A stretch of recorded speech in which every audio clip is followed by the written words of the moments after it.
One day, Edward was in the shed where he lived with the other engines. They were all bigger than Edward and boasted about it. "The driver won't choose you again," said Gordon. "He wants strong engines like us." But the driver and fireman felt sorry for Edward. "Would you like to come out today?" "Oh, yes, please," said Edward. So they lit his fire, made lots of steam, and Edward puffed away. The other engines were very cross at being left behind.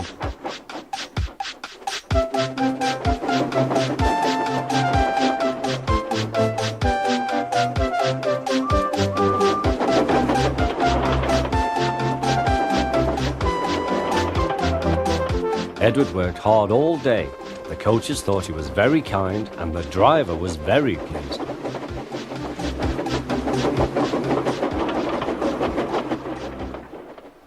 "I'm going out again tomorrow," Edward told the other engines that night. "What do you think of that?" But he didn't hear what they thought, for he was so tired and happy that he fell asleep at once.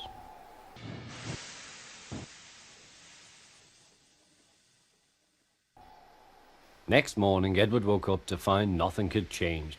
Gordon was still boasting. "You watch me, little Edward, as I rush through with the express. That will be a splendid sight for you. Goodbye, little Edward. Look out for me this afternoon."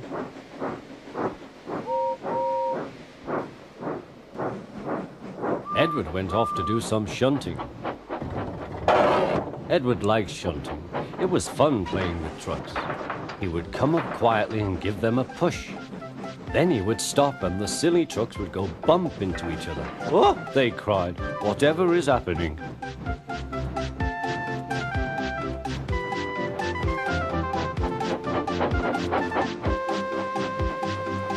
Edward played till there were no more trucks. Then he stopped to rest. Presently he heard a whistle. Gordon was very cross. Instead of nice shining coaches, he was pulling a lot of very dirty trucks. "A goods train, a goods train, a goods train," he grumbled. "The shame of it, the shame of it, oh, the shame of it." Edward laughed and went to find some more trucks. Then there was trouble.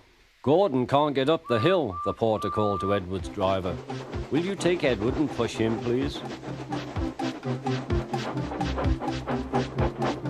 They found Gordon halfway up and very cross. His driver and fireman were talking to him severely. "You're not trying." "I can't do it," said Gordon. "The noisy trucks hold an engine back so." Edward's driver came up. "We've come to push." "No use at all," said Gordon. "You wait and see," replied Edward's driver. They brought the train back to the bottom of the hill.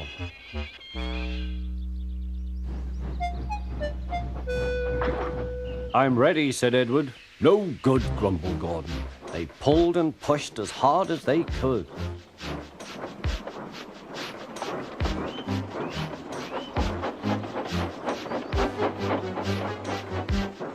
"I can't do it, I can't do it, I can't do it," puffed Gordon. "I will do it, I will do it, I will do it," puffed Edward. Edward pushed and puffed and puffed and pushed as hard as ever he could. And almost before he realized it, Gordon found himself at the top of the hill. "I've done it, I've done it, I've done it," he said proudly. He forgot all about Edward and didn't wait to say thank you. Edward was left out of breath and far behind. He ran on to the next station, and there he found that the driver and fireman were very pleased with him. The fireman gave him a nice long drink, and the driver said, "I'll get out my paint tomorrow and give you a beautiful coat of blue with red stripes. Then you'll be the smartest engine in the shed."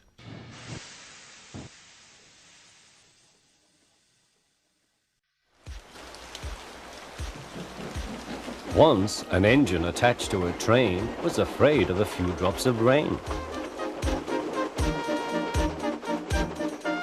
It went into a tunnel and squeaked through its funnel and wouldn't come out again.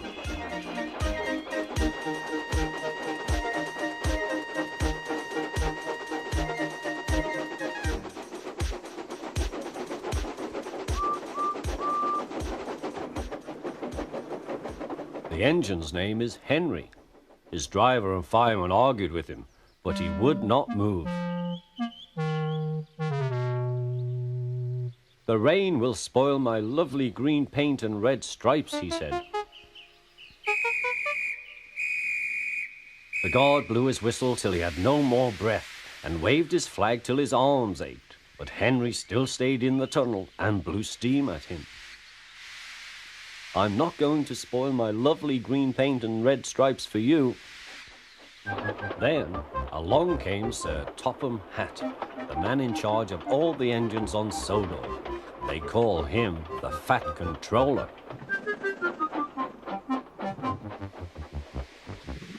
We will pull you out, said the Fat Controller, but Henry only blew steam at him. Everyone pulled except the Fat Controller, because, he said, my doctor has forbidden me to pull. But still Henry stayed in the tunnel. Then they tried pushing from the other end. The Fat Controller said, 1, 2, 3, push! But he didn't help. My doctor has forbidden me to push, he said. They pushed and pushed and pushed, but still Henry stayed in the tunnel. At last came along. The guard waved his red flag and stopped him. Everyone argued with Henry. Look, it has stopped raining, they said. Yes, but it will begin again soon, said Henry, and what would become of my green paint with red stripes then?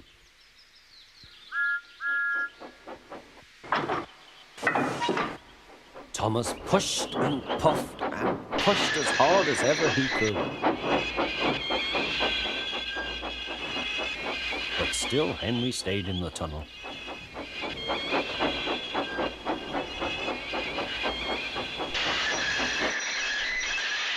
Eventually, even the Fat Controller gave up. We shall take away your rails, he said, and leave you here for always and always and always. They took up the old rails and built a wall in front of him so that Henry couldn't get out of the tunnel anymore.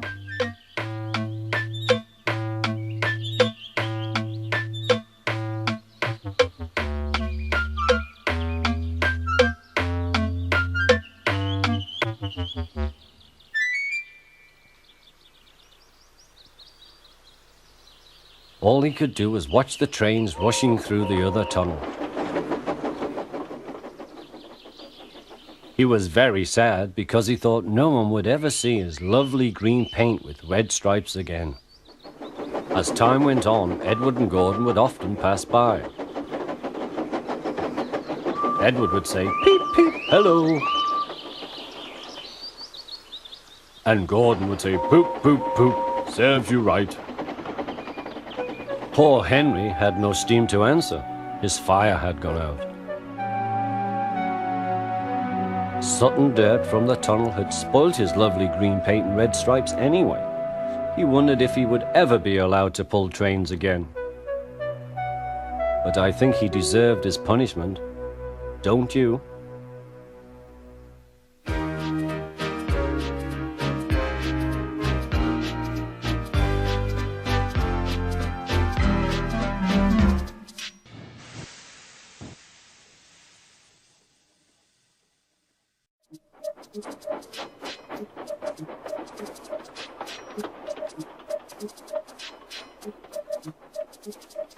Gordon always pulled the big express. He was proud of being the only engine strong enough to do so. It was full of important people, like the Fat Controller, and Gordon was seeing how fast he could go. "Hurry, hurry, hurry," he said. "Tickety-tock, tickety-tock, tickety-tock," said the coaches. In a minute, Gordon would see the tunnel where Henry stood bricked up and lonely. Oh dear, thought Henry, why did I worry about rain spoiling my lovely coat of paint? Will the Fat Controller ever forgive me and let me out again? I'm going to poop at Henry, said Gordon. He was almost there when And there was Gordon going slower and slower in a cloud of steam. His driver stopped the train. "What has happened to me?" asked Gordon. "I feel so weak."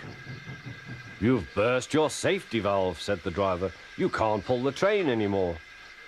"Oh dear," said Gordon. "We were going so nicely too. And look, there's Henry laughing at me." Everyone came to see Gordon. "Huh," said the Fat Controller. "I never liked these big engines. Always going wrong. Send for another engine at once." While the guard went to find one, they uncoupled Gordon, who had enough puff to slink onto the siding out of the way.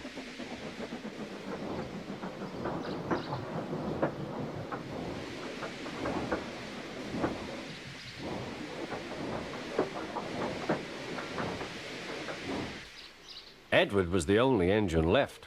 "I'll come and try," he said.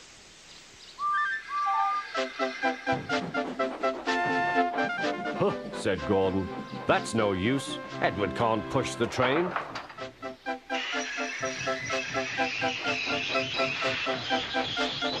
Edward puffed and pushed and pushed and puffed, but he couldn't move the heavy coaches. "I told you so," said Gordon. "Why not let Henry try?" "Yes," said the Fat Controller, "I will." "Will you help pull this train, Henry?" he asked. "Oh, yes," said Henry.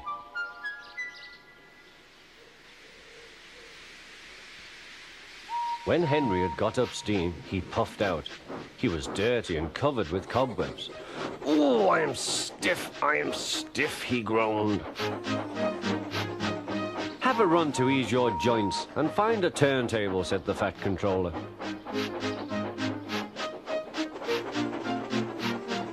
When Henry came back, he felt much better. Then they coupled him up. "Peep, peep," said Edward, "I'm ready." "Peep, peep, peep," said Henry, "so am I." "Pull hard, we'll do it. Pull hard, we'll do it." They puffed together.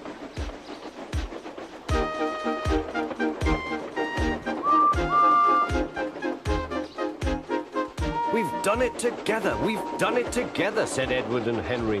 "You've done it, hooray! You've done it, hooray!" sang the coaches. Everyone was excited. The Fat Controller leaned out of the window to wave at Edward and Henry. But the train was going so fast that his hat blew off into a field where a goat ate it for tea.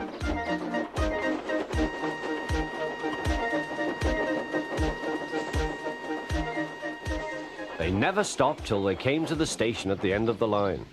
The passengers all said thank you, and the Fat Controller promised Henry a new coat of paint. On their way home, Edward and Henry helped Gordon back to the shed. All three engines are now great friends. Henry doesn't mind the rain now. He knows that the best way to keep his paint nice is not to run into tunnels, but to ask his driver to rub him down when the day's work is over.